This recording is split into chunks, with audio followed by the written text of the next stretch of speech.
In recent years, the survival horror genre has been lying dormant from the roots that the series was originally built upon, only recently seeing a return to those roots of the old school Resident Evils, Silent Hill, and Parasite Eve, and most recently, Dead Space. The more interesting one for the purpose of this review being Visceral Studios' Dead Space, which took the roots of that survival horror genre and placed it within a sci-fi horror setting. Dead Space was an exceptional title for its unsettling environments, innovative UI, its limb dismantling combat, and its engaging puzzles. That's why in 2017, when the news broke that the studio was closing down, fans were saddened to see the Dead Space franchise fade into obscurity, as this was at the peak of EA's no one wants single player games saga. Many of Visceral Studios' ex-employees, including ex-Dead Space director Glenn Schofield, would go on to form a new studio, Striking Distance, and begin working on the spiritual successor to the beloved franchise. But before we dig any further into this review, there is one thing I'd like to preface. I love Dead Space, and tend to enjoy many survival horror titles. I really went to the Callisto Protocol being optimistic, thinking and hoping that this game would be a misunderstood gem. But sadly, I really struggled to find enjoyment with the Callisto Protocol. It left me thinking a few things about the genre. I want to ask you, the viewer, what makes a good horror game? Is it the atmosphere, the story, the environmental storytelling, the inventory management, the scary moments, the interlocking levels and exploration, the puzzles? Is it all of the above? Okay, one more final thing, I promise. It's important to note that we all find enjoyment in different games, and if this game is a game that you're enjoying and did enjoy, I'm really happy for you. However, to me, unfortunately, the Callisto Protocol falls short in almost all of these categories, feeling more like a middling action game with cheap jump scares than a survival horror game.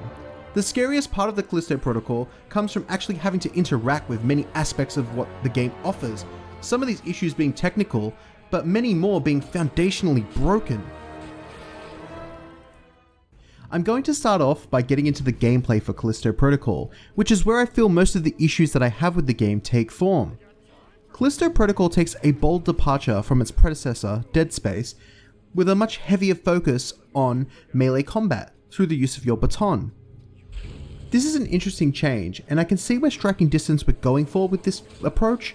However, in execution, this new approach to combat begins to crack and fall apart quite quickly. On that note, it's important to mention that since my time with the game, Striking Distance have fixed a myriad of issues with the game, such as stuttering on PC, to the time it takes to swap weapons or reload a weapon, which I feel is a welcomed addition to the game, and I appreciate that Striking Distance are taking the time to fix these issues and polish up the game. However, there is still a bunch of foundational issues that I feel still exist within the game that we'll dive into now. Callisto Protocol starts off with a strong familiar feeling to players with any experience to Dead Space, from its HUD, to the lighting, to the atmosphere. You'll be tasked to acquire your first weapon, being the previously mentioned baton, which will throw you right into what could quite possibly be one of the worst melee systems I've encountered in a while. Callisto Protocol's melee combat is serviceable in one-on-one encounters, but completely falls apart once multiple enemies are thrown into the mix. This is due to the snappy cinematic feeling that comes from melee combat, where you are locked in to one person at a time and there is no lock-on button to change, and the camera is purely focused, removing vision of your surroundings, but still leaving you vulnerable to enemies that can attack you. And given how easy it is to die, you'll often feel cheated as you sit through countless death sequences that feel like bullshit. Thankfully, since launch, they have added a feature for a skip button during these death sequences. Whilst it softens the blow, it doesn't feel like it removes the fundamental problem. These type of moments become more and more apparent as you progress throughout the Callisto Protocol story, as the game will introduce you to a variety of different enemies that feel counterintuitive to how the gameplay loop feels. This is where things start to get a little messy, as you'll be fighting enemies in close quarter combat whilst having other enemies shooting projectiles at you. What is troubling is your ability to evade enemy attacks is only narrowed to one enemy in a combat sequence, and if another enemy starts attacking you, your camera may snap to that enemy, but that leaves you unable to reposition or maneuver the current enemy you were fighting prior, making the absence of a lock-on button really felt in these moments. The key takeaway from this is that the addition of a lock-on would really help bolster player agency and maneuverability throughout combat, and that absence is something that can be strongly felt through and is a crutch to Callisto Protocol's melee combat. The combat sees very little in terms of variation for its weapons, particularly the baton, which only sees about 1 or 2 meaningful upgrades throughout the 8 and 9 hour playthrough of the game. Meaning that the combat will ultimately just boil down to a game of dodging and attacking, and you will get super familiar with the 5Ds of dodgeball. Speaking of, let's brush up on that and talk about the dodge mechanic. Just remember the 5 Ds of dodgeball. Dodge, duck, dip, dive, and dodge. The dodge mechanic is the second component to the melee combat and plays alongside the moment-to-moment action. The way that this works is that you move your joystick in one direction if the enemy attacks, and then if they attack again, you move it in the other direction, and then etc until the enemy is down, or you've dodged them. Where this gets annoying is again when you're facing multiple encounters. This again as well is due to the absence of a lock-on feature that makes it unable to dodge attacks from enemies that are flanking you or projectiles being shot at you. The dodge mechanic in Callisto Protocol in many ways feels like an idea on paper that would be great as a concept to base a core combat loop around. However, coupled with the structure and the gameplay loop of Callisto, it feels like there is a clash that comes into place.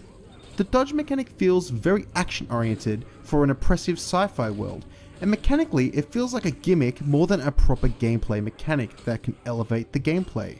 I could see this working out, but it just feels like this is very basic and bare bones and doesn't fit the structure of the game the way that the game is intended to be played.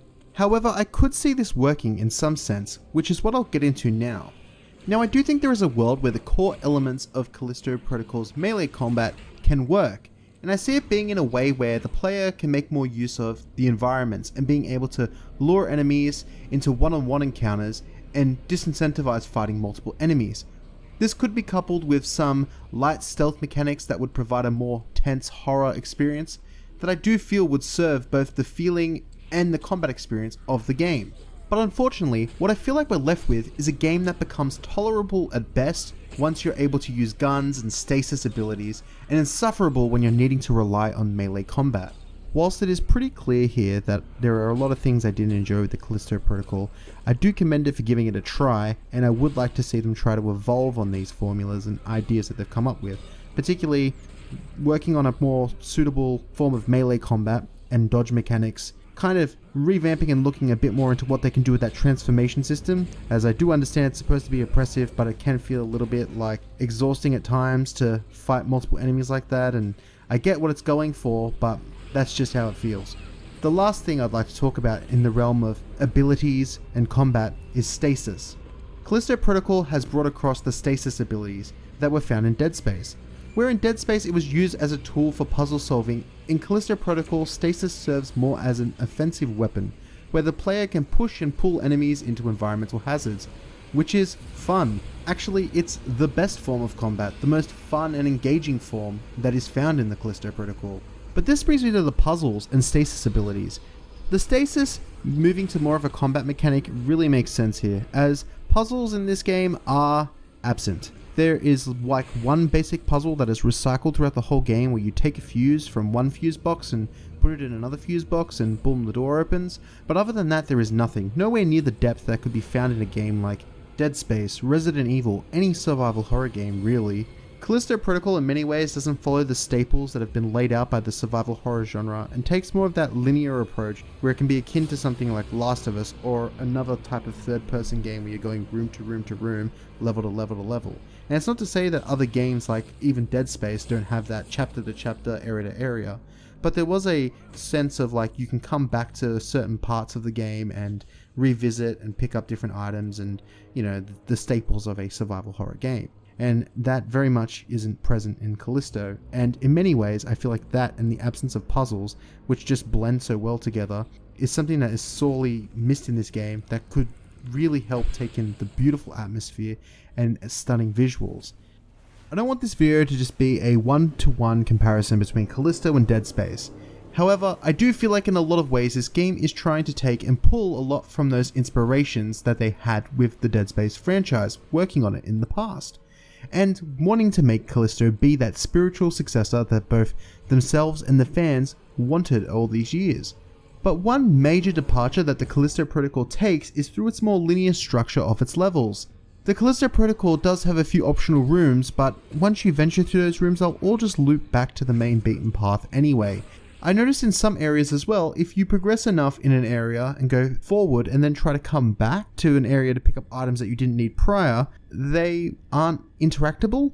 I've noticed this once or twice throughout the game. It could have just been a bug, but that is very counterintuitive to that survival horror element of the game. The major change that can be seen in the Callisto Protocol is in its approach to level design. Callisto Protocol seems to adopt a more linear structure with its levels, moving the player room to room instead of the more traditional approach of having areas or hubs you revisit that slowly open up as you discover more items or figure out more puzzles. Whilst both approaches have their merits, I feel this approach doesn't work in the game's favour, as the further you'll progress into the game, you'll fight the same enemies over and over and have very little other gameplay elements to break up the monotony of combat. This also puts a dampen on the environments found throughout Black Iron, as you're pushing room to room, never being able to properly get acquainted with any of the phenomenal environments that Callisto has to offer. I do understand why this approach was taken, and that is to provide a more cinematic approach to the game, and whilst this approach could have been viable, it ultimately buckles under what is the Callisto Protocol's narrative, or dare I say, lack thereof a narrative, for the most part. The story for the Callisto Protocol starts off intriguing, the introduction sequence being somewhat familiar yet different in a nostalgic kind of way. The cinematic cutscenes that look absolutely stunning, you feel like you're about to be in for a great time. However, after the first hour with all the introductory story moments taking place, the game begins to kick in and the narrative begins to take a back seat, at least for the first few hours of the game.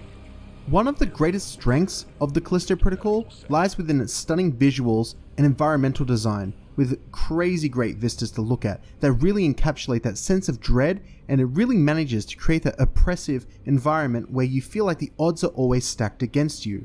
As I mentioned before, the narrative takes a back seat for the most part of the game, and feels as though it's giving you a simple, surface, cookie-cutter narrative to justify the gameplay and the objective, shifting you room to room. The characters in the beginning have potential to be interesting, but are fairly forgettable and never really fleshed out. The plot points and story beats that are laid out, especially through the later half of the game, do feel somewhat predictable and goofy. I don't have too much of an issue with that, but it does feel like as soon as the game was picking up steam that it suddenly ended. I just wish that there was more of a reason, that if they went with this linear approach to level design, that there was more of a competent story carrying you through. It would make the game feel like there was a lot more going on and not as much of a slog as it turned out to be. What I mean by this is, think of a linear third-person game. They generally have a story that is carrying you from point to point, level to level, that's keeping you engaged. You go through a level, and then once you complete said level, you get a cutscene or you get something that continues the story. Yes, Callisto has this, but it's barely there. It's very middling when it does give you anything, and it only really picks up towards the last hour and a half of the game, giving you any substance of what the journey was for. And if you were to ask me, ultimately, do you think this game is worth playing purely for its story? I would sadly have to say, no, I don't think it is. And that's sad. Okay, so this review has been pretty scathing, and I understand that many of you have found enjoyment in this game, which is great. You know what? I'm jealous of you. I really wanted to enjoy the Callisto Protocol. However, the stiff melee system, a bland dodge mechanic, and the absence of a lock-on leave the combat feeling more nightmarish than the horrors of Black Iron ever did. It hurts, you know, like I can't recommend this to you. Like, I really am a fan of sci-fi horror, the survival horror genre. I love Dead Space, particularly the first one. That game really captivated me, and I was loving the idea of seeing a spiritual successor with Callisto. Yeah, I get it wouldn't be one for one the same, but just what we ended up with, man. I want to end this on an optimistic note. I do think that the series is salvageable, and that with some fine tuning and changes that the Callisto Protocol's sequel, Callisto Protocol 2, or whatever it'll be named, could be celebrated by the community. There is a world here and an atmosphere coupled alongside some narrative beats that could eventuate into something fruitful, but as it stands, the Callisto Protocol serves more as a mediocre appetizer to the Dead Space legacy than a successor the series deserves, and I'm hopeful that one day this series can carry on that legacy. Thanks for watching.